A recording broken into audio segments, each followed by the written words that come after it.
ओम शांति।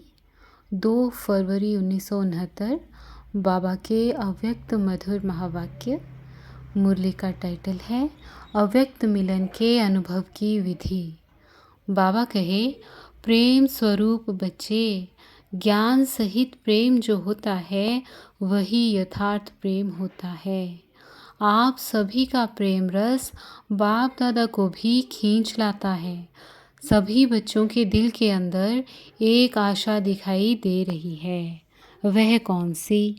कई बच्चों ने संदेश भेजा कि आप हमें भी अपने अव्यक्त वतन का अनुभव कराओ। यह सभी बच्चों की आशाएं अब पूर्ण होने का समय पहुंच ही गया है। आप कहेंगे कि सभी संदेशी बन जाएंगे, लेकिन नहीं, अव्यक्त वतन का अनुभव भी बच्चे करेंगे। लेकिन दिव्य बुद्धि के आधार पर जो अब अलौकिक अनुभव कर सकते हो, वह दिव्य दृष्टि द्वारा करने से भी बहुत लाभदायक, अलौकिक और अनोखा है। इसलिए जो भी बच्चे चाहते हैं कि अव्यक्त बाप से मुलाकात करें, वह कर सकते हैं। कैसे कर सकते हैं? इसका तरीका सिर्फ यही है कि अमृत वेले याद में बैठो और यही संकल्प रखो कि हम अब अव्यक्त बाप दादा से मुलाकात करें। जैसे साकार में मिलने का समय मालूम होता था तो नींद नहीं आती थी और समय से पहले ही बुद्धि द्वारा इसी अनुभव में रहते थे। वैसे अब भी अव्यक्त मिलन का अनुभव प्राप्त करना चाहते हो तो उसका बहुत सहज तरीका यह है, अव्यक्त स्थिति में स्थित होकर रूह रिहान करो तो अनुभव करेंगे कि सचमुच बाप के साथ बातचीत कर रहे हैं। और इसी रूह रूहान में जैसे संदेशियों को कई दृश्य दिखाते हैं, वैसे ही बहुत गुह्य गोपनीय रहस्य बुद्धि योग से अनुभव करेंगे। लेकिन एक बात यह अनुभव करने के लिए आवश्यक है, वह कौन सी मालूम है? अमृत वेले भी अव्यक्त स्थिति में वही स्थित हो सकेंगे जो सारा दिन अव्यक्त स्थिति में और अंतर्मुख स्थिति में स्थित होंगे। वही अमृत वेले यह अनुभव कर सकेंगे। इसलिए अगर स्नेह है और मिलने की आशा है तो यह तरीका बहुत सहज है, करने वाले कर सकते हैं और मुलाकात का अनोखा अनुभव प्राप्त कर सकते हैं। वतन में बैठे बैठे कई बच्चों के दिलों की आवाज़ पहुंचती है। आप सोचते होंगे शिव बाबा बहुत कठोर है, लेकिन जो होता है उसमें रहस्य और कल्याण है। इसलिए जो आवाज़ पहुंचती है वह सुन करके हर्षाता रहता हूँ। क्या बाप दादा निर्मोही हैं? आप सभी बच्चे निर्मोही हो, निर्मोही बने हो तो बाप दादा निर्मोही और बच्चों में शुद्ध मोह तो मिलन कैसे होगा? बाप दादा में शुद्ध मोह है। साकार बाबा का बच्चों में शुद्ध प्यार था, शिव बाबा का नहीं है, बाप दादा का है। जैसा हमारा है वैसा नहीं। शुद्ध मोह बच्चों से भी जास्ती है, लेकिन बाप दादा और बच्चों में एक अंतर है, वह शुद्ध मोह में आते हुए भी निर्मोही हैं और बच्चे शुद्ध मोह में आते हैं तो कुछ स्वरूप बन जाते हैं, या तो प्यारे बनते या तो न्यारे बनते। लेकिन बाप दादा न्यारे और प्यारे साथ साथ बनते हैं। यह अंतर जो रहा हुआ है, इसको जब मिटाएंगे तो क्या बनेंगे? अंतर्मुख, अव्यक्त, अलौकिक। अभी कुछ कुछ लौकिकपन भी मिल जाता है, लेकिन जब यह अंतर खत्म कर देंगे तो बिल्कुल अलौकिक और अंतर्मुख अव्यक्त फरिश्ते नज़र आएंगे। इस साकार वतन में रहते हुए भी फरिश्ते बन सकते हो। आप फिर कहेंगे आप वतन में जाकर फरिश्ता क्यों बने, यहाँ ही बनते। लेकिन नहीं, जो बच्चों का काम है बच्चों को साझे, जो बाप का कार्य है वह बाप ही करते हैं। बच्चों को यह पढ़ाई का शो दिखाना है, टीचर को पढ़ाई का शो नहीं दिखाना है। टीचर को पढ़ाई पढ़ानी होती है, स्टूडेंट को पढ़ाई का शो दिखाना होता है। शो केश में शक्तियों को, पांडव को आना है। बाप दादा तो है ही गुप्त। अभी सभी के दिल में यही संकल्प है कि अब जल्दी जल्दी ड्रामा की सीन चलकर ख़त्म हो, लेकिन जल्दी होगी, हो सकती है, होगी या हो सकती है। भावी जो बनी हुई है वह तो बनी हुई ही रहेगी, लेकिन बनी हुई भावी में यह इतना नज़र आता है कि अगर कल्प पहले माफिक संकल्प आता है तो संकल्प के साथ साथ अवश्य पहले भी पुरुषार्थ तीव्र किया होगा। तो यह भी संकल्प आता है कि ड्रामा का सीन जल्दी पूरा कर सभी अव्यक्त वतनवासी बन जाएं। बनना तो है, लेकिन आप बच्चों में इतनी शक्ति है जो अव्यक्त वतन को भी व्यक्त में खींच कर ला सकते हो। अव्यक्त वतन का नक्शा व्यक्त वतन में बना सकते हो। आशाएं तो हर एक की बहुत हैं, ऐसे ही पहुंचती हैं जैसे इस साकार दुनिया में बहुत बड़ी ऑफिस हो टेलीफोन और टेलीग्राफ की। वैसे ही बहुत शुद्ध संकल्पों की तारें वतन में पहुंचती ही रहती हैं। अभी क्या करना है? कई बच्चों के कुछ लोक संग्रह प्रति प्रश्न भी हैं, वह भी पहुंचते हैं। कई बच्चे मूंझते हैं कि साकार द्वारा तो यह कहा कि सूक्ष्म वतन है ही नहीं, तो बाबा कहाँ गया? कहाँ से मिलने आते हैं? कहाँ ये संदेश भेजते हैं? क्यों भोग लगाते हैं? इसका भी राज है। क्यों कहा गया था? इसका मूल कारण यही है कि जैसे आप लोगों ने देखा होगा कि कभी कभी छोटे बच्चे जब कोई चीज़ के पीछे लग जाते हैं तो वह चीज़ भले अच्छी भी होती है, लेकिन हद से ज़्यादा अच्छी चीज़ के पीछे पड़ जाते हैं तो बच्चों से क्या किया जाता है? वह चीज़ उनकी आंखों से छिपाकर ये कहा जाता है कि है ही नहीं। इसलिए ही कहा जाता है कि इसकी जो एक्स्ट्रा लगन लग गई है वह कुछ ठीक हो जाए। इसी रीति से वर्तमान समय कई बच्चे इन्हीं बातों में कुछ चटक गए थे, तो उनको छुड़ाने के लिए साकार में कहते थे कि यह सूक्ष्म वतन है ही नहीं। तो यह भी बच्चों की इस बात से बुद्धि हटाने के लिए कहा गया था। लेकिन इसका भाव ये नहीं है कि अगर बच्चों से चीज़ छिपाई जाती है तो वह चीज़ खत्म हो जाती है। नहीं, यह एक युक्ति है चटकी हुई चीज़ से छुड़ाने की। तो यह भी युक्ति की। अगर सूक्ष्म वतन नहीं तो भोग कहाँ लगाते हो? इस रस्म रिवाज को कायम क्यों रखा? कोई भी ऐसा कार्य होता है तो खुद भी संदेश क्यों छुप पूछवाते थे? तो ऐसे नहीं कि सूक्ष्म वतन नहीं है, सूक्ष्म वतन है, लेकिन अब सूक्ष्म वतन में आने जाने के बजाय स्वयं ही सूक्ष्म वतनवासी बनना है। यही बाप दादा की बच्चों में आशा है। आना जाना ज़्यादा नहीं होना चाहिए, यह यथार्थ है। कमाई किसमें है? तो बाप बच्चों की कमाई को देखते हैं और कमाई के लायक बनाते हैं। इसलिए यह सभी रहस्य बोलते रहे। अभी समझा कि क्यों कहा था और अब क्या है? सूक्ष्म वतन के अव्यक्त अनुभव को अनुभव करो, सूक्ष्म स्थिति को अनुभव करो। आने जाने की आशा अल्पकाल की है। अल्पकाल के बजाय सदा अपने को सूक्ष्म वतनवासी क्यों नहीं बनाते? और सूक्ष्म वतनवासी बनने में ही बहुत वंडरफुल अनुभव करेंगे। खुद आप लोग वर्णन करेंगे कि यह अनुभव और संदेशों के अनुभव में कितना फर्क है। वह कमाई नहीं, यह कमाई भी है और अनुभव भी। तो एक ही समय दो प्राप्ति हो, वह अच्छा या एक ही चाहते हो? और कई बच्चों के मन में यह भी प्रश्न है कि ना मालूम जो बाप दादा कहते थे कि सभी को साथ में ले जाएंगे, अब वह तो चले गए, लेकिन वह चले गए हैं, मुक्ति धाम में जा नहीं सकते सिवाय बारात व बच्चों के। बारात के बिगर अकेले जा सकते हैं? बारात तैयार है, यही सुना है अब तक कि बारात के साथ ही जाएंगे। जब बारात ही सज रही है तो अकेले कैसे जाएंगे?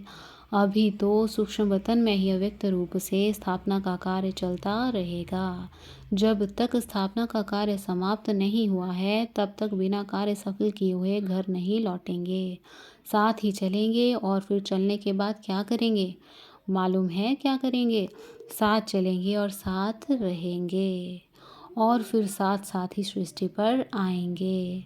आप बच्चों का जो गीत है कभी भी हाथ और साथ ना छूटे, तो बच्चों का भी वायदा है तो बाप का भी वायदा है। बाप अपने वायदे से बदल नहीं सकते। और भी कोई प्रश्न है? यूं तो समय प्रति समय सब स्पष्ट होता ही जाएगा। कईयों के मन में यह भी है ना कि ना मालूम जन्म होगा वह क्या होगा। जन्म होगा, जैसे आपकी मम्मा का जन्म हुआ वैसे होगा। आप बच्चों का विवेक क्या कहता है?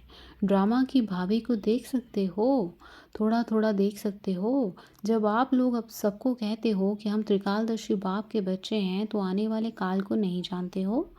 आपके मन के विवेक अनुसार क्या होना चाहिए? अव्यक्त स्थिति में स्थित होकर हाँ व ना कहो तो जवाब निकल आएगा। इस रीति से बाप दादा ने 2-4 से पूछा। बहुत करके सभी का यही विचार था कि नहीं होगा। आज ही उत्तर चाहते हो या बाद में? हलचल तो नहीं मच रही है। यह भी एक खेल रचा जाता है। छोटे छोटे बच्चे तालाब में पत्थर मारकर उनकी लहरों से खेलते हैं, तो यह भी एक खेल है। बाप तुम सभी के विचार सागर में प्रश्नों के पत्थर फेंककर तुम्हारे बुद्धि रूपी सागर में लहर उत्पन्न कर रहे हैं। उन्हीं लहरों का खेल बाप दादा देख रहे हैं। अभी आप सबके साथ ही अव्यक्त रूप से स्थापना के कार्य में लगे रहेंगे। जब तक स्थापना का पाठ है तब तक अव्यक्त रूप से आप सभी के साथ ही हैं। समझ गए? वतन में मम्मा को भी मर्ज किया था। पता है क्या बात चली? जैसे साकार रूप में साकार वतन में मम्मा बोलती थी कि बाबा आप बैठे रहिए, हम सभी काम कर लेंगे। इसी ही रीति से वतन में भी यही कहा कि हम सभी कार्य स्थापना के जो करने हैं वह करेंगे। आप बच्चों के साथ ही बच्चों को बहलाते रहिए। ऐसे ही साकार में कहती थी, वही वतन में रूह रिहान चली। आप सभी के मन में तो होगा ही कि हमारी मम्मा कहाँ गई। अभी ये राज इस समय स्पष्ट करने का नहीं है। कुछ समय के बाद सुनाएंगे कि वह कहाँ और क्या कर रही है। स्थापना के कार्य में भी मददगार है, लेकिन भिन्न नाम रूप से। अच्छा, अब तो टाइम हो गया। आज वतन में दूर से ही सवेरे से खुशबू आ रही थी। देख रहे थे कैसे स्नेह से चीज़ें बना रहे हैं। आपने देखा भंडारे में चक्र लगाया। चीज़ों की खुशबू नहीं, लेकिन स्नेह की खुशबू आ रही थी। यह स्नेह ही अविनाशी बनता है। अविनाशी स्नेह है ना, याद हर एक की पहुंचती है। उसका रिस्पॉन्ड लेने के लिए अवस्था चाहिए। रिस्पॉन्ड फौरन मिलता है। जैसे साकार में बच्चे बाबा कहते थे तो बच्चों को रिस्पॉन्ड मिलता था, तो रिस्पॉन्ड अब भी फौरन मिलता है, लेकिन बीच में व्यक्त भाव को छोड़ना पड़ेगा। तब ही उस रिस्पॉन्ड को सुन सकेंगे। अब तो और ही ज़्यादा चारों ओर सर्विस करने का अनुभव कर रहे हैं। अब अव्यक्त होने के कारण एक और क्वालिटी बढ़ गई है। कौन सी मालूम है? वह यह है, पहले तो बाहरयामी था, अभी अंतर्यामी हो गया हूँ। अव्यक्त स्थिति में जाने की आवश्यकता नहीं रहती। स्वतः ही 1 सेकंड में सभी का नक्शा देखने में आ रहा है। इसलिए कहते हैं कि पहले से एक और गुण बढ़ गया है। अव्यक्त स्थिति में तो खुशबू से ही पेट भर जाता है। आप लोगों को मालूम है, एक मुख्य शिक्षा बच्चों के प्रति दे रहे हैं। अब सर्विस तो करनी ही है। यह तो सभी बच्चों की बुद्धि में लक्ष्य है और लक्ष्य को पूर्ण भी करेंगे।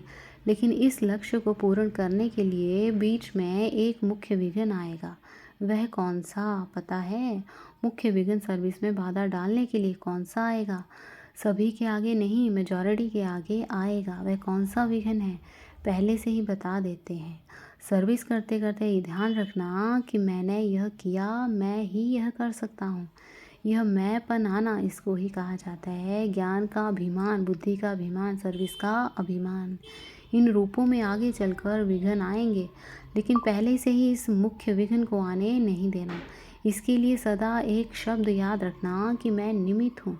निमित्त बनने से ही निराकारी, निरंकारी और नम्रचित्त निसंकल्प अवस्था में रह सकते हैं। अगर मैंने किया, मैं आया, तो मालूम है क्या होगा? जैसे निमित्त बनने से निराकारी, निरंकारी, निसंकल्प स्थिति होती है, वैसे ही मैं आने से मगरूरी, मुरझाई, मायूसी आ जाएगी। उसकी फिर रिज़ल्ट क्या होगी? आखिरी अंत में उसकी रिज़ल्ट यही होती है कि चलते चलते जीते हुए भी मर जाते हैं। इसलिए इस मुख्य शिक्षा को हमेशा साथ रखना कि मैं निमित्त हूँ। निमित्त बनने से कोई भी अहंकार उत्पन्न नहीं होगा। नहीं तो अगर मैंपन आ गया तो मतभेद के चक्र में आ जाएंगे।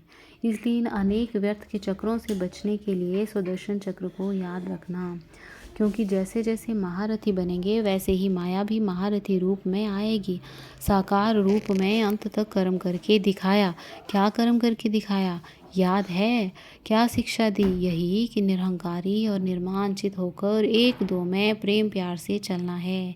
एक माताओं का संगठन बनाना। जैसे कुमारियों का ट्रेनिंग क्लास किया है, वैसे ही माताएं जो मददगार बन सकती हैं और हैं, उन्हों का मधुबन में संगठन रखना। कुमारियों के साथ माताओं का संगठन हो, संगठन के समय फिर आना होगा। स्नेह को देखते हैं तो ड्रामा याद आ जाता है। ड्रामा जब बीच में आता है तो साइलेंस हो जाते हैं। स्नेह में आए तो क्या हाल हो जाएगा, नदी बन जाएंगे। लेकिन नहीं, ड्रामा। जो कर्म हम करेंगे वह फिर सभी करेंगे, इसलिए साइलेंस।